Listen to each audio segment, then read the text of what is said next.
Transformers. That's right. Today is going to be all about Transformers. It's a beloved IP by many. It has been a cult classic in pop culture since the mid-1980s, and it all started with the first ever animated Transformers show, Transformers G1. Or just The Transformers, quote unquote, as it was known as at the time, which first aired on television in September of 1984. And that's what the topic of today's video is, Lucky Aura Crew. I want to rave all about the original Transformers. I'm sure many of you watching this right now were actually introduced to the world of Transformers by the Bayverse, or the Michael Bay movies. Unfortunately, Michael Bay has really tarnished the Transformers brand with his Hollywood adaptations. And I'm really sorry if you're a fan of those movies. I'm not trying to poo-poo on your parade or anything. But one thing I really don't like about the Bay films is just how much of the canon is retconned for the sake of action and Hollywood blockbuster crap. There's this scene in one of the Bayverse movies where Optimus Prime punches through Megatron's chest. Hey, real quick before I show the clip, I actually got it backwards in my head. Optimus Prime is the one that gets punched through the chest, but Optimus Prime still does something really cold and fucked up. He rips one of the Decepticons' fucking faces off. Like, fucking rips his head in half. Like, that's actually a little more fucked up than the chest thing. But, the reason why I said chest was because in my brain I got it flip-flopped.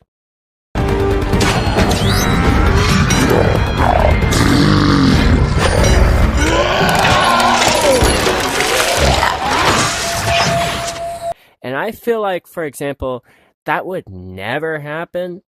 Like, Optimus Prime honestly would not even attempt to kill Megatron. Despite all of what Megatron stands for, that's like the whole point of Optimus's character. So it was really sad to see Michael Bay turn Optimus into like this cold, ruthless killer instead of like a stoic leader. Optimus is supposed to be a stoic leader, guys. But anyways, that's enough about the Bayverse because this video is actually about what started it all. Shut up! This video is to encourage you all to explore the other interpretations of the Transformers canon. Because one interesting thing about this IP that you don't really see with any others in the media landscape is that throughout all the decades and different shows and movies about the Transformers, it's almost like each writer gets to have their own interpretation of the lore. This has just been a thing since Transformers' inception, okay? Like, there are literally countless different Transformers canons, and any given Transformers fan can totally be married to any one of them, right? And that's just how the fandom is, and I think that's beautiful. Like, do you believe the Quintessons originally owned Cybertron and created the Transformers, like explained in G1? Or do you believe that Cybertron is actually a sentient planet named Primus, like in Transformers 1? Do you believe Quintessa is a planet that the Quintessons are now taking refuge in? That's G1. Or do you believe Quintessa is an evil Decepticon, like in the Bayverse? There's no wrong answer in this fandom, right? Like, you can believe anything you want about Transformers, and that's beautiful. So allow me to open your eyes to the world of Transformers, alright?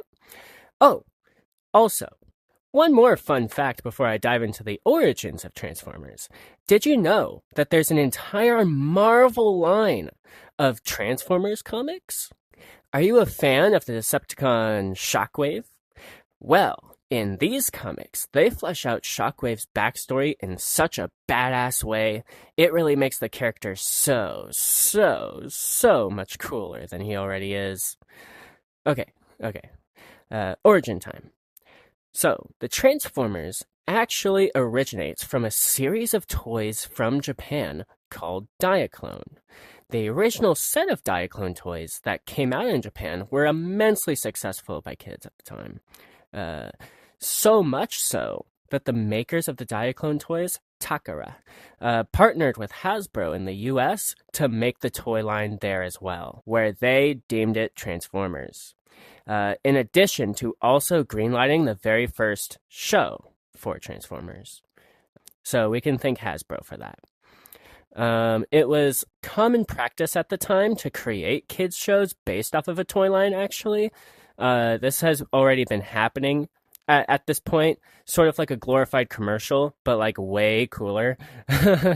This was how we got such beloved franchises at the time, such as like G.I. Joe, He-Man, Thundercats, even things like My Little Pony, were literally like these shows were created to sell toys. Okay, and that's what Transformers was. It's actually kind of a shame that we don't really get this anymore these days, honestly.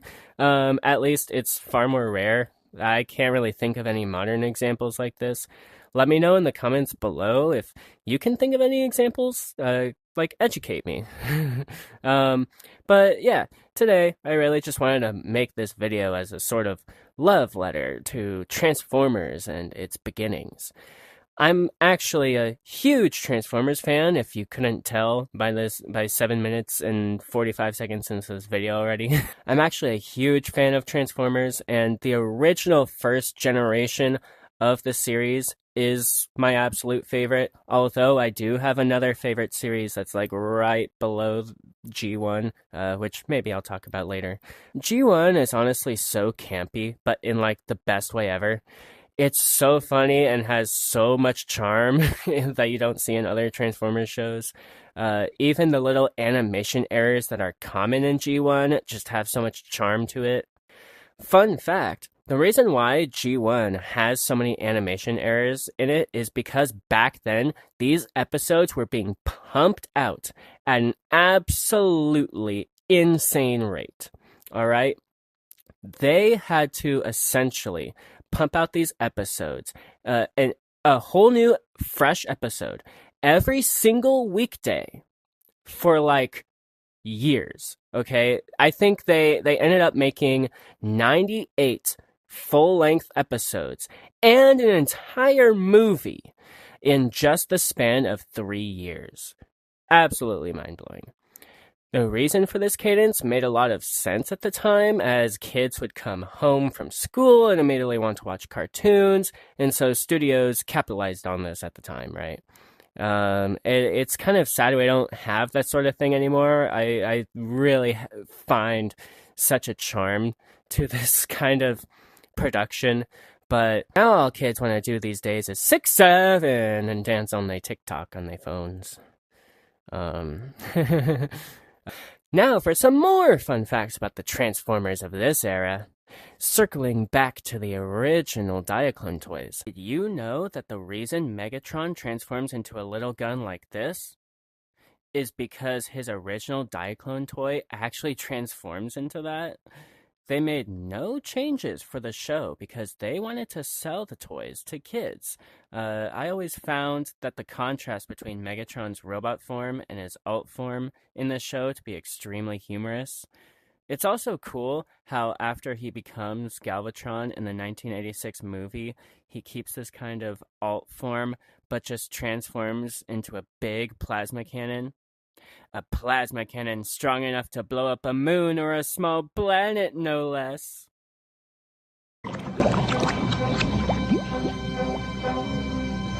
Who disturbs my plasma bag? Did you know that there is technically a 4th season of G1? It only aired in Japan, and it was called Transformers Headmasters.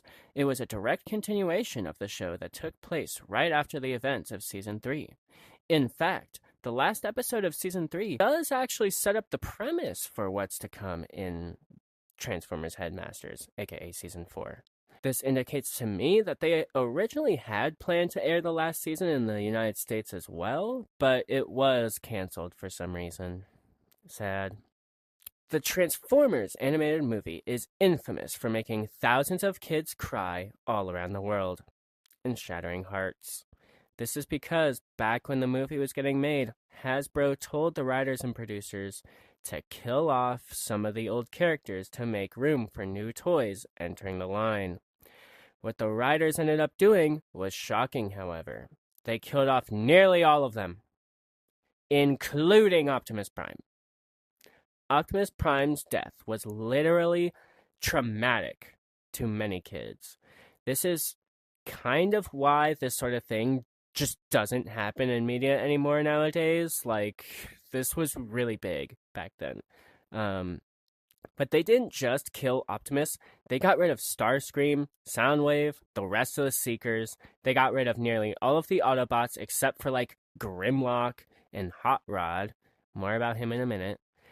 Even Megatron, for all intents and purposes, was killed. At least for Megatron, his death was more like a metamorphosis, with Unicron essentially turning him into the dreaded and ultra-feared Galvatron! Anyways, in my opinion, they should have kept Galvatron for later renditions of the series. I personally really loved this character. To me, it gave Megatron this sort of manic, Joker-like cruelty that I think really meshed with the concept of his character. Like Galvatron just worked so well, in my opinion.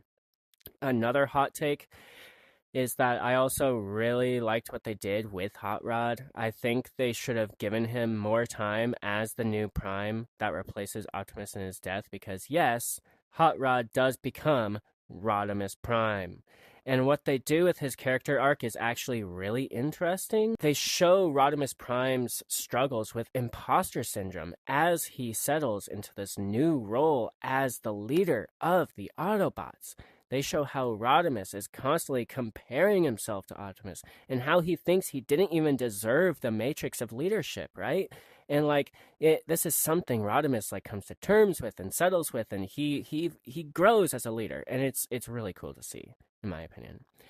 Now, they do eventually bring back Optimus near the end of Season 3, just in time to set up for Transformers Headmasters, where Optimus is back to leading the Autobots. Strangely enough, however, Galvatron does not get the same treatment, and Galvatron is still Galvatron in Headmasters. Fun fact. Galvatron isn't returned to, Megatron status until the early 2000s when Transformers Energon airs, as far as I'm aware. An entirely new take on the franchise, but loosely follows the events of the 1986 movie. Also, Transformers Energon is my second favorite Transformers that I mentioned earlier. That's the one that's right under the G1 in my favorite Transformers list. Energon is really good. It's anime style. Light Yagami voices the main human kid that's friends with Ironhide, I think. Hot Rod, friends with someone, one of the Transformers. You know the buddy style that they typically do. Anyway, I'm not sure what I wanted to accomplish with this video today. I really just wanted to show some love to the series that made me into the sci-fi nerd that I am today, right? Transformers means everything to me. Just paying my respects to the real G. G1, that is. Well, I think that is going to conclude my yap sesh for the day. I could yap your ears off forever about Transformers, but this script is getting long. If you made it this far, clearly you enjoy Transformers. Or my voice, I guess. But that means I think you should give this video a like and subscribe to your fellow Transformers fan. Comment down below, what should I talk about next? And should I rave about Transformers 1? An animated movie that came out a couple of years ago? That movie is so good, too. Well, anyway, this is your Lucky Aura host, Lucky James, signing out.